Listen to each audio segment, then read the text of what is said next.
60,000 से ज्यादा विश्वविद्यालय, करीब 50,000 कॉलेज और संस्थान, 15 लाख से ज्यादा स्कूल, 1 करोड़ 10 लाख शिक्षक और 33 करोड़ से भी ज्यादा छात्र छात्राएं।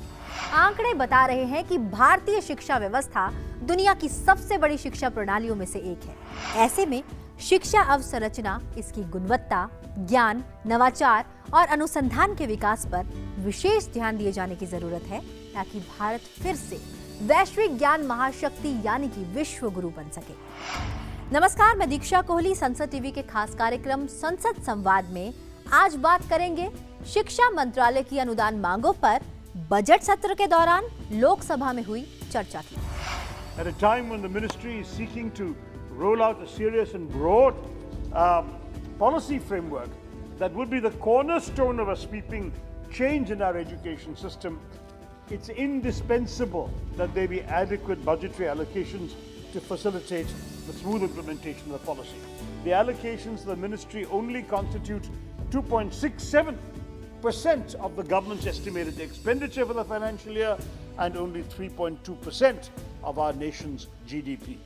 वह स्वयं मंत्री रहे हैं, उन्होंने एक बार भी यह नहीं बताया कि यूपीए के समय कितने पैसे दिए गए और आज कितने पैसे दिए जाते हैं।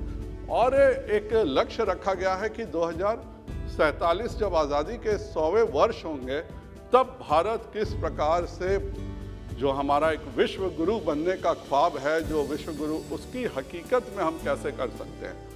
और यह जो शिक्षा का बजट दिया है, यह जो नई शिक्षा नीति आई है, यह उसी 2047 के विश्व गुरु बनाने के तरफ एक बहुत ही बड़ा कदम है।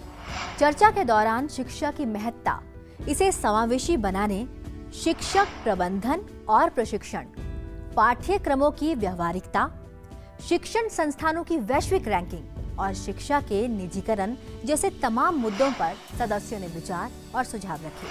लेकिन सबसे ज्यादा बात हुई राष्ट्रीय शिक्षा नीति 2020 की, जो समावेशी और समान गुणवत्तापूर्ण शिक्षा सुनिश्चित करने के सतत विकास लक्ष्य 2030 के अनुकूल है।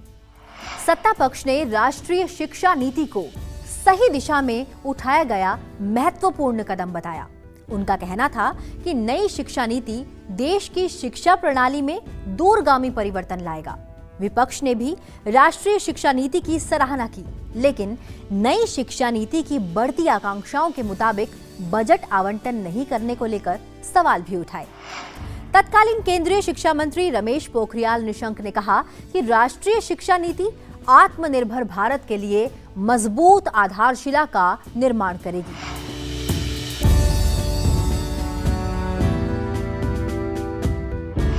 विद्वत्तम च निरपत्वम नैव तुल्यम कदाचन स्वदेशे पूज्यते राजा विद्वान सर्वत्र पूज्यते। ये तो शासक तो अपने देश में पूजा जाएगा, यदि विद्वान है तो उसके लिए पूरी सीमाएं नहीं, वो विश्व में जाना जाएगा, पहचाना जाएगा, सम्मान उसको मिलेगा। प्राचीन भारतीय शिक्षा व्यवस्था ने अनेक ऐसे विद्वानों को जन्म दिया जिन्होंने ज्ञान और विद्वता के दम पर दुनिया भर में पहचान और सम्मान अर्जित किया। इनमें चरक, सुश्रुत, आर्यभट्ट, वराहमिहिर, भास्कराचार्य, ब्रह्मगुप्त, चाणक्य, चक्रपाणि, पाणिनि, पतंजलि, नागार्जुन, मैत्रेयी, गार्गी और थिरुवल्लुवर जैसे महान विद्वान शामिल हैं। तक्षशिला, नालंदा, विक्रमशिला और वल्लभी जैसे प्राचीन भारत के विश्व स्तरीय संस्थानों ने शिक्षा और शोध के ऊंचे प्रतिमान स्थापित किए। हमें वैश्विक महत्व की इसी समृद्ध विरासत को आने वाली पीढ़ियों के लिए न सिर्फ सहेज कर रखना है, बल्कि ज्ञान की इस गौरवशाली परंपरा को आगे बढ़ाने की जिम्मेदारी भी निभानी है। ये बात सच है कि भारत विश्व गुरु रहा है, और मैं तो सोचता हूँ भारत विश्व गुरु है और भारत विश्व गुरु रहेगा, क्योंकि भारत की जड़ें बहुत गहरी हैं। मैं समझता हूँ उसकी एक लंबी श्रृंखला है। यदि उस दिशा में हम जाएं तो हमको ये महसूस होता है कि हाँ, हमारी जड़ें गहरी हैं और किसी भी क्षेत्र में, ज्ञान, विज्ञान और अनुसंधान के क्षेत्र में हम उसको पकड़ करके किसी सीमा तक भी जा सकते हैं। ज्ञान की समृद्ध विरासत के साथ वर्तमान में भी भारत ने शिक्षा के क्षेत्र में अनेक उपलब्धियां हासिल की हैं। हालांकि भारत भविष्य में कितनी ऊंचाई प्राप्त करेगा, ये इस बात पर निर्भर करेगा कि हम अपने युवाओं को आज कैसी शिक्षा और दिशा दे रहे हैं। शिक्षा को नई ऊंचाई देने के लिए जरूरी है कि शिक्षा पर सरकारी खर्च में बढ़ोतरी की जाए, जो मौजूदा समय में कुल सरकारी खर्च का सिर्फ 10% ही है। हालांकि 2021-22 में शिक्षा मंत्रालय को 93,224 करोड़ रुपए आवंटित किए गए, जो सभी मंत्रालयों में 8वां सबसे बड़ा आवंटन है। शिक्षा मंत्रालय की अनुदान मांगों पर लोकसभा में चर्चा के दौरान सत्ता पक्ष के सांसदों ने कहा कि शिक्षा को बढ़ावा देने के लिए इस बजट में पर्याप्त आवंटन किया गया है। जो शिक्षा क्षेत्र में भारत एक सुपर पावर बन के उभर रहा है, इस दिशा में इस वर्ष के शिक्षा बजट में department of school education and literacy का जो आवंटन है 52,000 करोड़ से 55,000 करोड़ किया गया है। डिपार्टमेंट ऑफ हायर एजुकेशन का बजट 32,900 से 38,350 करोड़ किया गया है। कि हमने वर्ल्ड क्लास इंस्टीट्यूशंस के लिए 176% इस बजट में बढ़ाया। हमने जिस रूसा के लिए बात कर रहे थे वो हमने 53% बढ़ाया है। उसी तरह वो डिजिटल ई लर्निंग, इस बार हमने 20% उसका बजट बढ़ाया। 20% हम वही कह रहे हैं कि हर क्षेत्र में हमने पैसे ज्यादा दिए हैं। Indian institute of science, Indian institute of information and technology, राष्ट्रीय उच्चतर शिक्षा अभियान, national programme of mid day meal in schools, national means का merit scholarship scheme, department of higher education, student financial aid, इन सारे सोर्सों के अंतर्गत जो एलोकेशन हुआ है वो पूर्व के वर्षों से ज़्यादा हुआ है। मिड डे मील पर जो एलोकेशन हुआ है वो 9% ज़्यादा हुआ है। मुझे जानकर ये खुशी हुई और बताते हुए कि 50,000 करोड़ रुपए शोध में लगाने का निर्णय लिया गया। इस वर्ष भी 10,000 करोड़ रुपए शोध पर लगाए जाएंगे। केंद्रीय शिक्षा मंत्रालय का स्कूल शिक्षा और साक्षरता विभाग देश में स्कूली शिक्षा और साक्षरता के विकास की जिम्मेदारी संभालता है, जबकि उच्चतर शिक्षा विभाग अमेरिका और चीन के बाद दुनिया की सबसे बड़ी उच्चतर शिक्षा प्रणाली की देखरेख करता है। चर्चा के दौरान विपक्षी सांसदों ने सरकार पर शिक्षा मंत्रालय के बजट में कई तरह की कटौतियों के आरोप लगाए। उन्होंने कहा कि कम आवंटन से शिक्षा सुधार प्रभावित होंगे। हालांकि सदस्यों ने शिक्षा मंत्रालय से संबंधित कुछ मदों में आवंटन बढ़ाने की सराहना भी की। Department of School Education budget was cut by almost 5,000 crores, almost 8% from 59,895 crores into 2021 to 54,874 crores in 2022. It's almost 8% cut. Budget of Samagra Shiksha reduced to rupees 31,000 crores, which is 7,000 crores lesser compared to 2020-2021. And one good thing coming out of this budget was allocation for KVS has increased by 25%, and Navodaya Vidyalayas has been increased by 15% compared to last year. We welcome this initiative to build infrastructure. लेकिन वित्त मंत्रालय जितना पैसा देना चाहिए इस देश की शिक्षा के लिए, डिपार्टमेंट के लिए, अनफॉर्चुनेटली नहीं दे पा रहा। शिक्षा का बजट बाकायदे घटाया गया है। जो आंकड़े ग्लांस किए मैंने, 59,000 से घटाकर 54,000 कर दिया। This year, when we expect that children will be returning to schools and midday meals are an important part of their day at school again, the budgeted amount is less than what was spent last year, 11,500 crores as compared to RE of 12,900 crores for last year. We certainly welcome the increased allocations under the head of teacher training. But even there, this is only 250 crores or 0.5% of the total budget of school education. So, the Ministry of Education has allocated 93,224.31 crores, which seems to be a decrease of 6.13% over the previous year.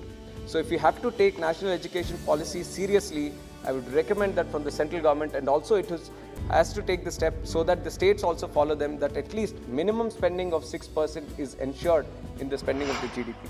1976 से पहले शिक्षा पूर्ण रूप से राज्यों का उत्तरदायित्व था, लेकिन 42वें संविधान संशोधन के जरिए इसे समवर्ती सूची में डाल दिया गया। बावजूद इसके शिक्षा पर होने वाला सरकारी खर्च कभी भी जीडीपी के 6% तक नहीं पहुंच पाया, जिसकी 1968 की शिक्षा नीति में अनुशंसा की गई थी और जिसे 1986 की शिक्षा नीति, 1992 की नीति समीक्षा और 2020 की राष्ट्रीय शिक्षा नीति में भी दोहराया गया है। सत्ता पक्ष के सांसदों ने भी माना कि जीडीपी का 6% शिक्षा में लगाकर शिक्षा क्षेत्र को बढ़ावा दिया जाना चाहिए। सरकार ने लक्ष्य निर्धारित किया है कि जीडीपी का 6% शिक्षा पे लगाया जाए, जो अभी 4.41% है। इसमें बढ़ोतरी करके शिक्षा के क्षेत्र को बढ़ावा दिया जाना चाहिएगा। The national education policy has laid emphasis on increasing the public spending on education from 3% of the GDP, which is currently what we are doing, to 6% of the GDP. So how exactly are we going to make this big move from 3% of public spending to 6% of public spending on raising the quality and quantity of good education in India? That is all I wanted to point out. विपक्षी सांसदों ने कहा कि सभी को गुणवत्तापूर्ण और किफायती शिक्षा उपलब्ध कराने के लिए जीडीपी का 6% शिक्षा पर खर्च करने की जरूरत है। इसी एनईपी पॉलिसी में कहा गया कि जीडीपी का 6% जो है वो शिक्षा के ऊपर खर्च होना चाहिए, लेकिन भारत में सच्चाई क्या है? 3% के आसपास शिक्षा के ऊपर जीडीपी के 3% का खर्च किया जाता है और पूरे विश्व में जो औसतन खर्च शिक्षा पर है वो 4.5% है। मानवर, हमारे देश में शिक्षा पर और खर्चा करने की जरूरत है। The challenge before the government is to make the things scalable and affordable. But this won't be possible unless the recommendation by National Education Policy 2020, re-emphasized by the Education Policy 2020 to increase the public investment in education to 6% be fulfilled. चर्चा के दौरान राष्ट्रीय शिक्षा नीति 2020 के पहलुओं पर भी सदस्यों ने विचार रखे। कहा कि ये 21वीं सदी की पहली शिक्षा नीति है जो 34 साल पुरानी राष्ट्रीय शिक्षा नीति 1986 की जगह लेगी। इससे स्कूली और उच्च शिक्षा दोनों क्षेत्रों में बड़े पैमाने पर सुधार के रास्ते खुल गए हैं। इसका मकसद 21वीं सदी की जरूरतों के मुताबिक शिक्षा को अधिक समग्र और लचीला बनाते हुए हर छात्र में निहित क्षमताओं को सामने लाना है, ताकि भारत को ज्ञान आधारित जीवंत समाज और ज्ञान की वैश्विक महाशक्ति में बदला जा सके। The National Education Policy 2020 is going to be the most important, most comprehensive, as well as the most far-reaching reform ever made in history of India. It is directly going to affect the largest number of population, especially the population of young Indians across the country. ये शिक्षा नीति वर्तमान समय की मांग और चुनौतियों को पार करके भविष्य के भारत के निर्माण में सहयोग करेगी। राष्ट्रीय शिक्षा नीति को लागू करते समय माननीय प्रधानमंत्री जी ने कहा था कि अब तक भारत में शिक्षा व्हाट यू थिंक पर फोकस करती थी, जिसे बदलकर अब हाउ टू थिंक किया गया है। क्रिटिकल थिंकिंग और एनालिसिस, स्टूडेंट्स के एप्टीट्यूड पे ध्यान देना, मातृभाषा को महत्व देना, स्किल बेस्ड लर्निंग को भी आगे बढ़ाना, इन सभी चीजों पे ध्यान रखकर ये शिक्षा नीति बनाई गई है। शिक्षा के क्षेत्र में 21वीं सदी की वैश्विक आवश्यकता और चुनौती को ध्यान में रखते हुए सरकार ने राष्ट्रीय शिक्षा नीति में पहली बार छात्रों को अपनी रुचि के हिसाब से विषय पढ़ने की आज़ादी दी गई है और छात्र किसी भी कोर्स के बीच में भी विषय या स्ट्रीम बदलने का विकल्प भी युवा छात्रों को दिया गया है। शिक्षा नीति की सर्वोत्तम व्यवस्था 5 धन 3 धन 3 धन 4 ये पहली बार हुई है। मान्यवर, जिसने इसको अच्छी तरह से समझ लिया है वो समझ सकता है कि कितनी अच्छी नीति हमने बता दी है। दरअसल राष्ट्रीय शिक्षा नीति 2020 के तहत स्कूली शिक्षा में पहले जो 10+2 की परंपरा थी उसकी जगह अब 5+3+3+4 की व्यवस्था रख दी गई है। कम से कम 5वीं क्लास तक और जहां संभव हो 8वीं तक और उससे आगे भी मातृभाषा, स्थानीय भाषा या क्षेत्रीय भाषा को ही शिक्षा का माध्यम रखने पर जोर दिया गया है। अगर हम देखें इस नई शिक्षा नीति के अंदर में कि जो प्रदेश चाहे तो अपनी मातृभाषा के अंदर में उसको पढ़ा सकता है बच्चे को, और सबसे बड़ी चीज़ है कि व्यावसायिक शिक्षा और इस शिक्षा नीति के अंदर में अब 6वीं क्लास से व्यावसायिक शिक्षा नीति होगी। रोजगार युक्त नौजवान जो है वो हमारे नए भारत के अंदर में खड़ा होगा, आत्मनिर्भर भारत का एक सहयोगी बनेगा। टीआरएस ने भी स्कूली शिक्षा में 3 भाषा फार्मूले का स्वागत किया तो बीजेडी ने नेशनल रिसर्च फाउंडेशन की स्थापना के प्रस्ताव को सराहनीय कदम बताया। We welcome 3 languages formula for the mother languages is the essential on the primary level in the grasp and the subject on the thoroughly. Dropout students may be tracked, setting up to the academic bank welcome measures. The National Education Policy has also proposed National Research Foundation for Innovation and Research in Higher Education. It is a good proposal, but its implementation and target etc. should be shared with the committee.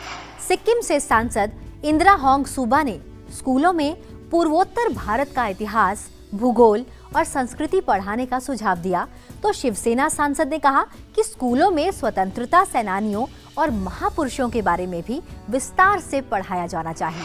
This is very important that in the schools, especially in the board like the CBSE, ISC and ICSE, that the history, geography, culture and other aspects of northeastern India also be included and taught all over India so that northeastern states don't feel the exclusion from rest of the country. मैंने देखा कि हमारे बच्चे पढ़ रहे हैं ना इतिहास, मैं चाहता हूँ परेशान न हो तो भी चलेगा, लेकिन कान पे तो जाए। राणा प्रताप कौन था, छत्रपति शिवाजी महाराज 1 पन्ने में, अलेक्जेंडर 4 पन्ने में, हिटलर 50 पन्ने में। क्यों? इस देश की स्वतंत्रता के लिए जिन्होंने लड़ाई की, स्वराज्य का सपना जिन्होंने देखा, उनके इतिहास हमारे बच्चों को मालूम नहीं, क्या बात करते आप। इसके लिए मैं बार बार कहता हूँ कि हमारी नींव मजबूत होने की आवश्यकता है। और दूसरी बात एक कहूँगा कि हमारे ड्रॉप आउट पे ध्यान देने की आवश्यकता है। नई शिक्षा नीति में ड्रॉप आउट दर कम करने पर खास जोर दिया गया है। वर्ष 2030 तक स्कूली शिक्षा में 100% ग्रॉस एनरोलमेंट रेशो यानी सकल नामांकन अनुपात के साथ प्री स्कूल से माध्यमिक स्तर तक एजुकेशन फॉर ऑल का लक्ष्य रखा गया है। उच्च शिक्षा में भी 2035 तक ग्रॉस एनरोलमेंट रेशो को 50% तक बढ़ाया जाना है। उच्च शिक्षा में 3.5 करोड़ नई सीटें भी जोड़ी जाएंगी। कांग्रेस ने राष्ट्रीय शिक्षा नीति 2020 का स्वागत तो किया, लेकिन इसके लक्ष्यों को पूरा करने और क्रियान्वयन को लेकर आशंका भी जताई। मुझे लगता है कि सरकार जो नेशनल पॉलिसी उन्होंने डिक्लेयर किया है उसके लिए ज़्यादा गंभीर नहीं है। और मैं ये भी समझता हूँ कि 2014-15 से लेकर आज तक लगातार जो एजुकेशन का जो खर्चा है, जो बजट है, वो कम होता जा रहा है। मैं समझता हूँ कि ऐसे जो नेशनल एजुकेशन पॉलिसी है उसको हम इम्प्लीमेंट नहीं कर सकेंगे और जो शिक्षा जिसकी की बहुत ज़्यादा ज़रूरत है उसको हम आगे नहीं जाएंगे। आरएलपी सांसद ने नई शिक्षा नीति के कुछ प्रस्तावों में बदलाव की जरूरत बताई तो एआईएमआईएम ने आरोप लगाया कि नई शिक्षा नीति में उर्दू को बढ़ावा देने के बारे में कुछ भी नहीं है। जो शिक्षा नीति नहीं लेकर आए उसमें एक तरफ आपने कहा कि 50 से कम नामांकन जहाँ होंगे वहाँ स्कूल बंद कर दिए जाएंगे। हमारे राजस्थान का जो सुदूर एक मिनट दूंगा, जो धोरों का इलाका है वहाँ 3-3, 4-4, 5-5, 8-8 किलोमीटर तक, 15-15 किलोमीटर तक एक गांव है। इस शिक्षा नीति में भी बदलाव की आवश्यकता है। I strongly condemn this approach of this government of promoting homogeneity in the country through national education policy. The beauty of our country is heterogeneous. You are doing that, and then your NEP does not talks about upliftment of Urdu. It does not talks about how you will control the dropout rate of Muslims. Nothing is mentioned. चर्चा के दौरान digital शिक्षा के मुद्दे पर भी सत्ता पक्ष और विपक्ष के सांसदों ने राय रखी। If we talk about the education, inclusive education for everything, have government made any note on this digital divide of the present condition of India? कितने के पास, कितने स्टूडेंट्स के पास वो साधन है कि वो एक्सेस करें डिजिटल एजुकेशन, और कितने टीचर्स हैं वो डिजिटल एजुकेशन में सहायता करें हमारे रूरल एरियाज में, जो पहाड़ी इलाके एरियाज हैं, जो ट्राइबल एरियाज हैं। न्यू एजुकेशन पॉलिसी के बाद जिस तरीके से यहाँ पे हमने डिजिटल शिक्षा बुनियादी ढांचा किया, उसकी दीक्षा पे हमने उसकी संरचना किया। ई विद्या दीक्षा से जो पीएम ई विद्या दीक्षा है कि एक राष्ट्र एक डिजिटल हो और उसको आत्मनिर्भर भारत बनाने की दिशा में हम काम करें। बीजेडी ने जहां निजी शिक्षण संस्थानों को सहायता और समर्थन दिए जाने की बात की, वहीं बीएसपी ने सरकार पर शिक्षा का निजीकरण करने का आरोप लगाया। We will definitely mention here encouragement and support to the private players in education to keep up the diversity. The case in example is Institute of Eminence scheme, where 10 private university and institute along with 10 government university institute have been covered. It is an era of responsible private sector institutions that each burden of governments and provide best quality and access. गरीब बच्चे ठाट पट्टी पर पढ़कर बड़े लोगों के स्कूलों के बच्चों से कैसे कंपटीशन कर पाएंगे? अगर इनको कंपटीशन में लाना है तो लाइन ऑफ कंपटीशन को एक करना होगा। मेरी अपने रोजगार में निजीकरण करके गरीबों से रोजगार को वंचित कर दिया है और शिक्षा में भी निजीकरण करके आप लोग गरीब के बच्चों को, जिनमें ज़्यादातर SC ST OBC के बच्चे आते हैं, उनको शिक्षा से वंचित करने का आप लोग प्लान बना रहे हैं। समाजवादी पार्टी के सांसद डॉक्टर ST हसन ने केंद्रीय विद्यालयों में सांसदों का कोटा बढ़ाने की मांग रखी। वहीं सदस्यों ने अपने अपने राज्यों और संसदीय क्षेत्रों से संबंधित मुद्दे भी उठाए कि केंद्रीय विद्यालयों के अंदर MPs का कोटा बहुत कम है। 10 एडमिशन हम लोग करा पाते हैं, 10 लोग से एडमिशन होता है और 50 लोगों की शिकायत हो जाती है। या तो एक कोटा ही खत्म कर दिया जाए या हमारा कोटा बढ़ाकर कम से कम 25। बिहार में 2 केंद्रीय विश्वविद्यालय स्वीकृत हुआ है, उसे भी पूर्ण रूप से पठन पाठन कराने की कृपा करेंगे। पटना विश्वविद्यालय को भी केंद्रीय विश्वविद्यालय का दर्जा मिले। सैनिक स्कूल 100 आपने खोलने का फैसला किया सर, किशनगंज में आप जरूर दें। मेरी आग्रह होगी इसको कंसीडर करें। पहली मांग तो यह है कि संबल में जल्द केंद्रीय विद्यालय और यूनिवर्सिटी मंजूर की जाए। शिक्षा मंत्रालय की अनुदान मांगों पर लोकसभा में 16 मार्च 2021 को हुई चर्चा का तत्कालीन शिक्षा मंत्री रमेश पोखरियाल निशंक ने जवाब दिया।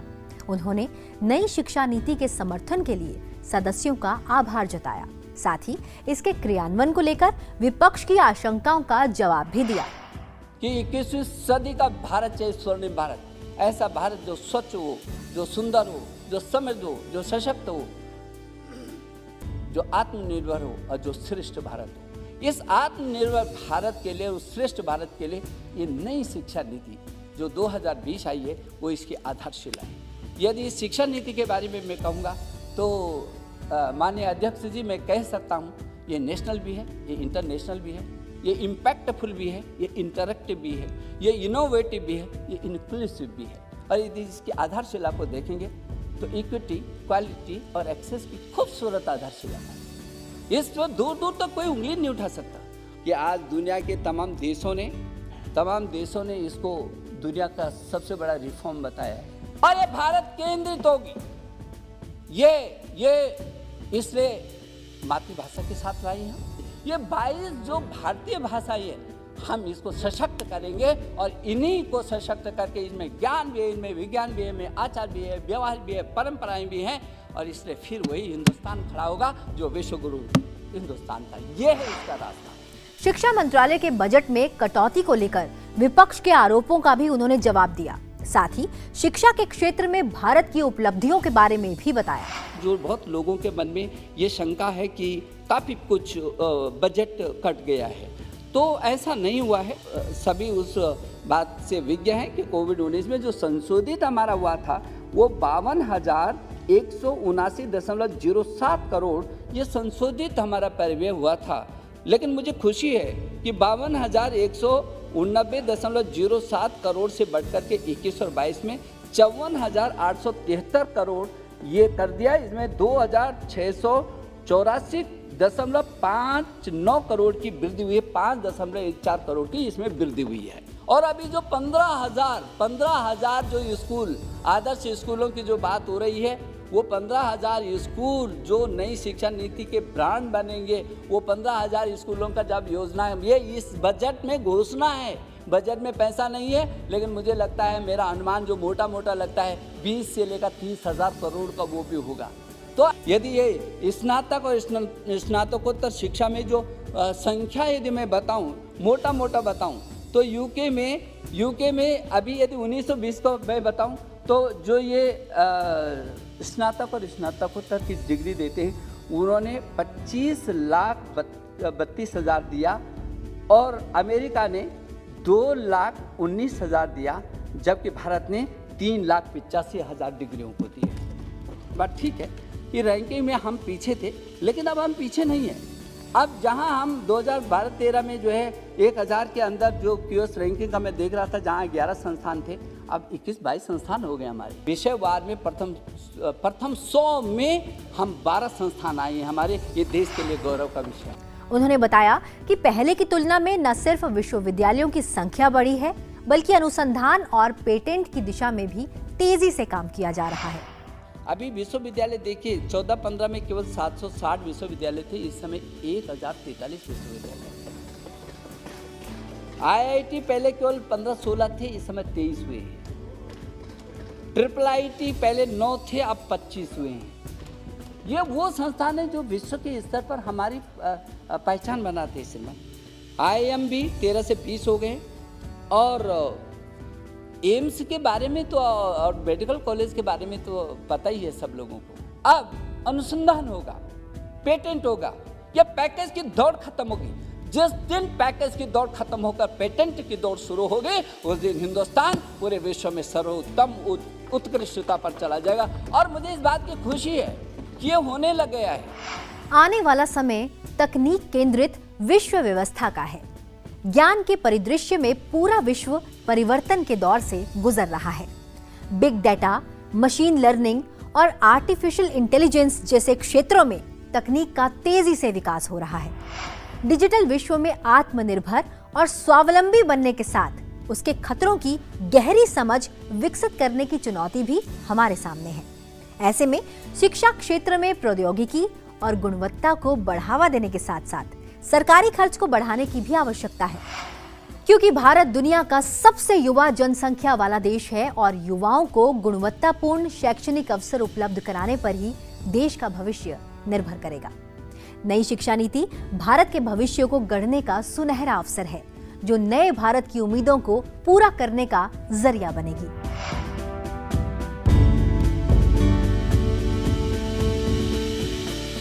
हमारा ये कार्यक्रम आपको कैसा लगा? अपने सुझाव आप हमें संसद टीवी के सोशल मीडिया प्लेटफॉर्म पर भेज सकते हैं।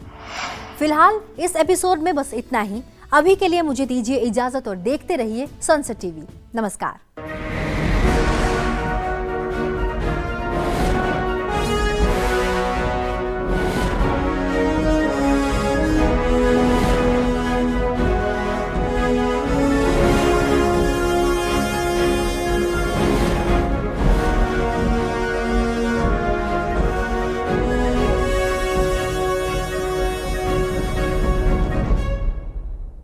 Cultural diplomacy